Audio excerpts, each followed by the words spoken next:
I didn't like myself whilst growing up. I didn't like my name. And looking back now, I believe those things came from certain experiences that I had as a child. I remember vividly that I was a part of a group of girlfriends, kids. We were like 7, 8, 9 year olds then.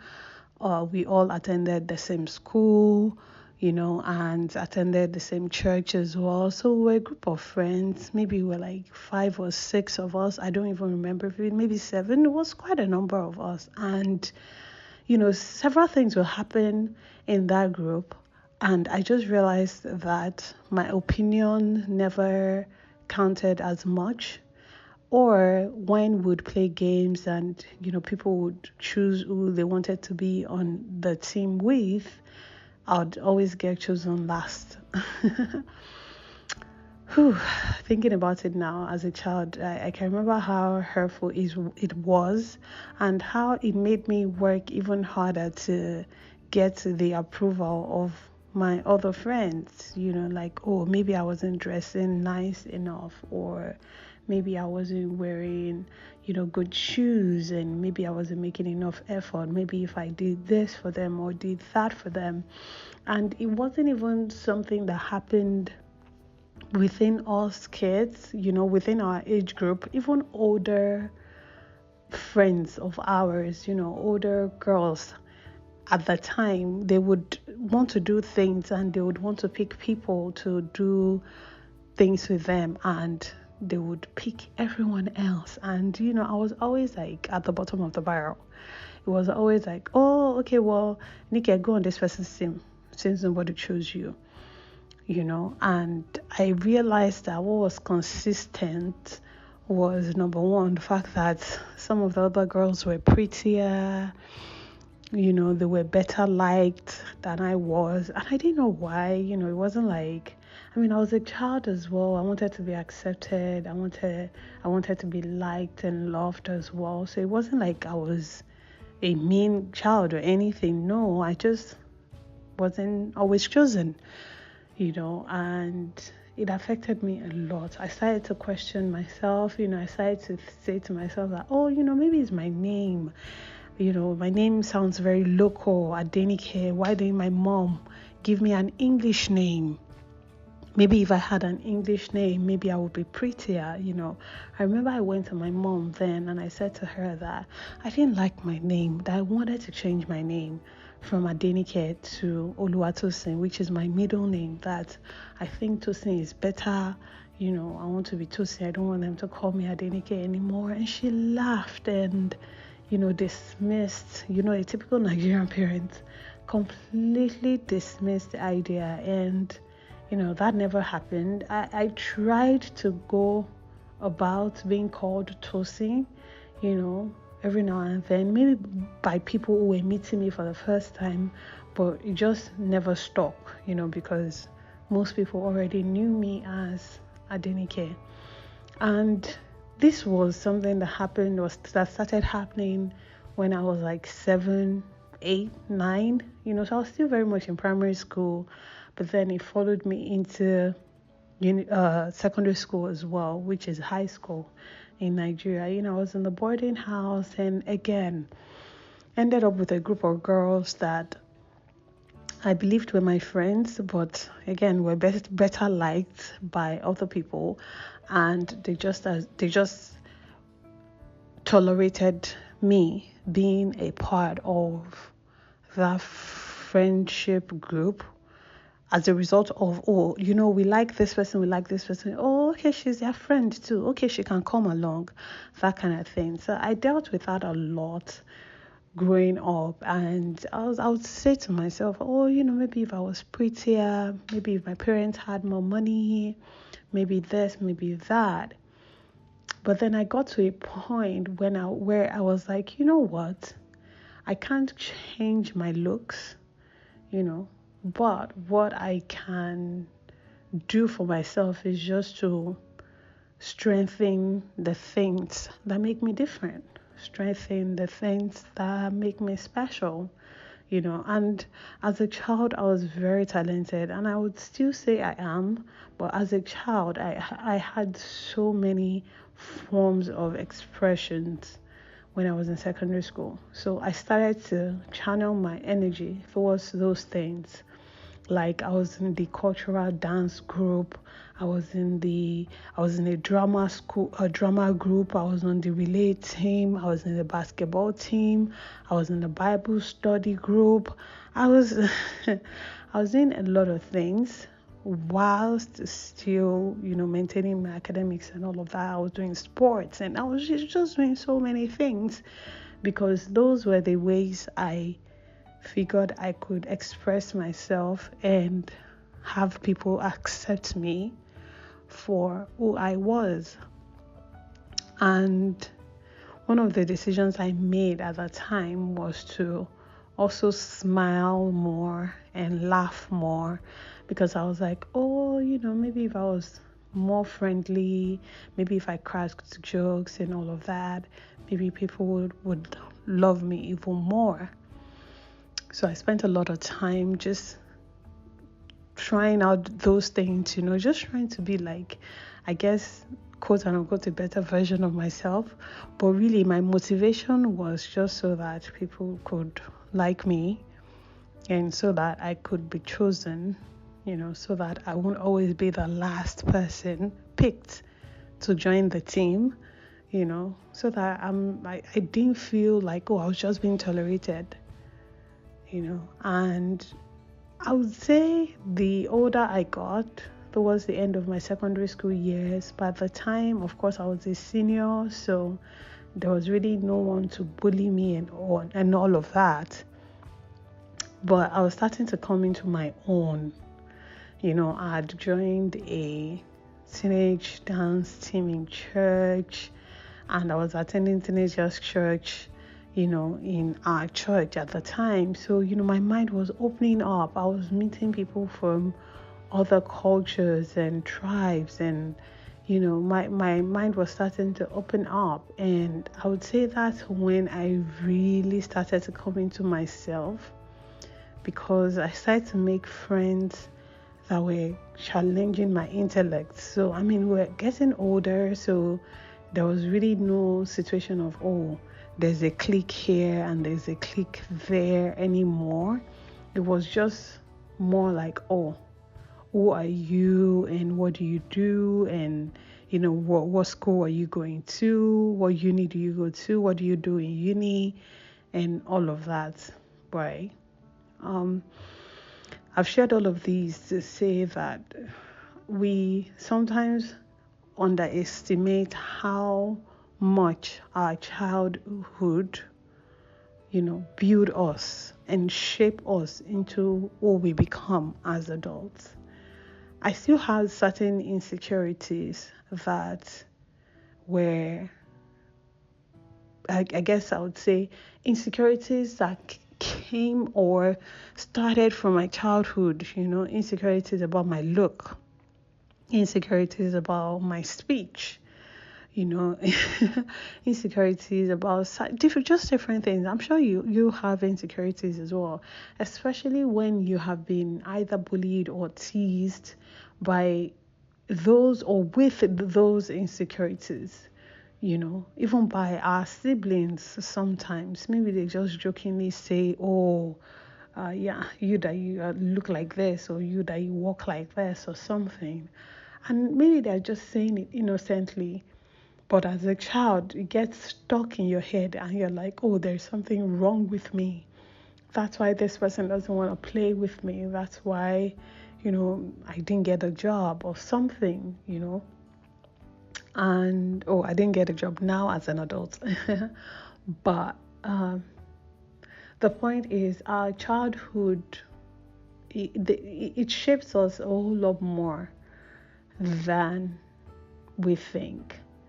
And now as an adult, I can say that I've worked very, very hard on myself and on my mind to come to where I am now. But even where I am now, I still struggle sometimes, My brand name is TheJoyfulAdenike, and it's all a part of just this personality that I have become, this person that I have become over the years, because I realized that my energy, my smiles, my laugh, my jokes, my presence were the things that made me special.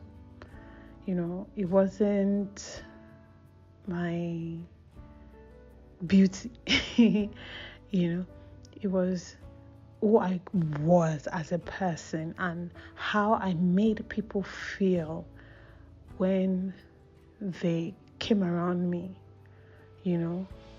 I left an impression on them of, oh, I had so much fun, had a good time hanging out with you. Oh, I like you, But the thing is, even at that, there were still people that didn't like me. There are still people that didn't like me. I got several things like, oh, why is she so loud? Why is she everywhere? Can't she just sit down somewhere? Can't she just calm down? What her own self? She's here, she's there. Can you not calm down? Why are you so energetic? I got it a whole lot. Even as an adult, especially as an adult, people that would give me looks that, to my face, yes, looks that were obviously judging me, that, for whatever reason, they didn't think I belonged where I was, just so many reactions to who I am as a person. And then I said to myself, oh, maybe I should try being quiet. It seems like people like you when you're mysterious and you're quiet and you don't say much, and I tried that as an adult. And I'm telling you, as an adult, I'm talking about in my 20s now, tried the whole, oh, I don't talk much, I'm a quiet person kind of thing, personality. But that didn't last long, because that's not who I was. That's not who God created me to be. So I've gone through so many phases in my life, and now that I'm talking about all these things again, I'm starting to get emotional, because it's been a long journey. And we see people out there, we see our friends, our bosses, even celebrities, we see them out there doing well, and we don't know the mental battle that everyone is fighting. Everyone is fighting to keep their head above water for one reason or another. We don't know. But I thank God for God. I thank God that even though I've always known God all my life, and I was born and raised in church, I also, I developed a personal relationship with Him, and He worked on me, and He worked on my mind, and worked on how I saw myself, what I thought of myself, such that now I'm unapologetic who I am. I'm just on my own path, on my own journey, pursuing my own dreams and my own purpose, So I say all of this to encourage you out there, whoever you are, whatever it is that you're dealing with. Maybe you are a grown woman like I am, or maybe you are just starting out your adult years, whatever the category is that you belong to, or whatever it is that you're struggling with. When it comes to who you are, you just have to believe it, that you are who you think you are. You have to believe it. When Sinach sang the song, I know who God says I am. Yes, it's a beautiful song, and yes, you should know who God says you are, but you should believe and walk in that reality of who God says you are. Carry yourself as if you are the best thing since sliced bread. And I promise you, people will carry you as if you are the best thing since sliced bread. Are people going to judge you? Absolutely. Whether you do, people will judge you. Whether you don't, people will judge you. So you might as well do, right? Because they're going to judge you anyway. And that's a lesson I've learned, that it's not everybody that's going to like you. And that's okay. You don't even like everybody. There are people you meet and you're just like, I'm not so sure about this person. I don't know how I feel about this person. So if you feel like that, then that means that there are people out there that will probably feel like that about you as well. I have friends that I later became friends with, and when we talk about first impressions of each other, their first impressions of me weren't particularly pleasant, and it's all from the fact that I'm vibrant, I'm out there, I speak my mind, I have a presence. When I walk into a room now, I don't expect them not to like me. So if they don't like me, I don't notice. Let me say that again. When I walk into a room, when I'm meeting new people, I don't go in with an expectation of, they're not going to like me because whatever reason. They're not going to like me because whatever reason. I don't do that. I go in with good spirit so that even if they don't like me, I don't know. And I don't lose sleep over it. It's been a long journey to where I am as an adult now, and it's still a journey, really, especially in this time and age where looks go a long way. I mean, there are so many times I've even said to myself that pretty privilege exists. Even right here on YouTube, pretty privilege exists. On Instagram, on TikTok, everywhere. In movies, pretty privilege exists. Where we first see what people look like, and we start to decide for ourselves whether we accept them or not before we even get to know who they are or what they have to offer. And so it exists. Sometimes I ask myself, would I be much more successful on YouTube if I was prettier? Am I ugly? Is that why people don't like me? Why don't people like me? Those are several questions that I've asked myself, sometimes in tears when I'm asking God, like, why? Why is it taking so long? Why is it not happening? When I know you have promised that it will happen. Why am I putting in all this work and it's still not coming to fruition? Like I've prayed over and over and over and over and over. Would these things be happening to me if I were prettier? If I had a prettier name? So many times are those thoughts come into my head, and I'm just like, is that what it is? But I know that's not what it is. But that's not going to stop the thoughts from coming anyway. You get what I mean? So, and this is a grown woman, a mother that is saying all of these things to you. So, if you ever go through that season or certain moments in your life where you're just questioning everything and you're not sure, and you're questioning who you are and what you've heard from God, and where you're coming from, where you're going, and you have just all these questions surrounding you, I want you to know that you're not alone, and God hears us. Okay, you're not alone.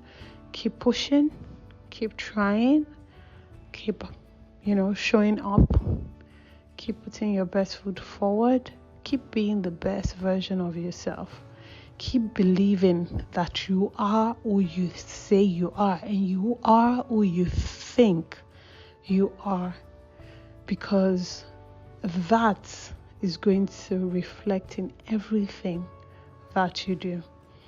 So if you had certain experiences as a child, like I did, don't let those experiences hold you back. Don't let them stop you from forging ahead. Don't let them keep you grounded. Don't be stuck in your past such that you are unable to move forward and reach for the things that are ahead of you. I hope this blessed you in one way or another. I know it blessed me. I feel like it's therapy for me, just sharing that aspect of my life. But I do hope that it blessed you. I'll see you again very, very soon. Check out my other videos. Subscribe to the channel if you're not. Thumbs up the video if you haven't. If you have any comments or contributions to everything I've said, I would greatly appreciate it. So please drop it in the comment section. Okay? Or just say hi or something in the comments. Thank you so much for watching. I love you so much. I can't wait to see you again very, very soon. I pray God blesses you, your homes, your marriages, your relationships. Most importantly, I pray God blesses you. Remain in God and God bless you. Mwah. Bye. Enjoy the dance.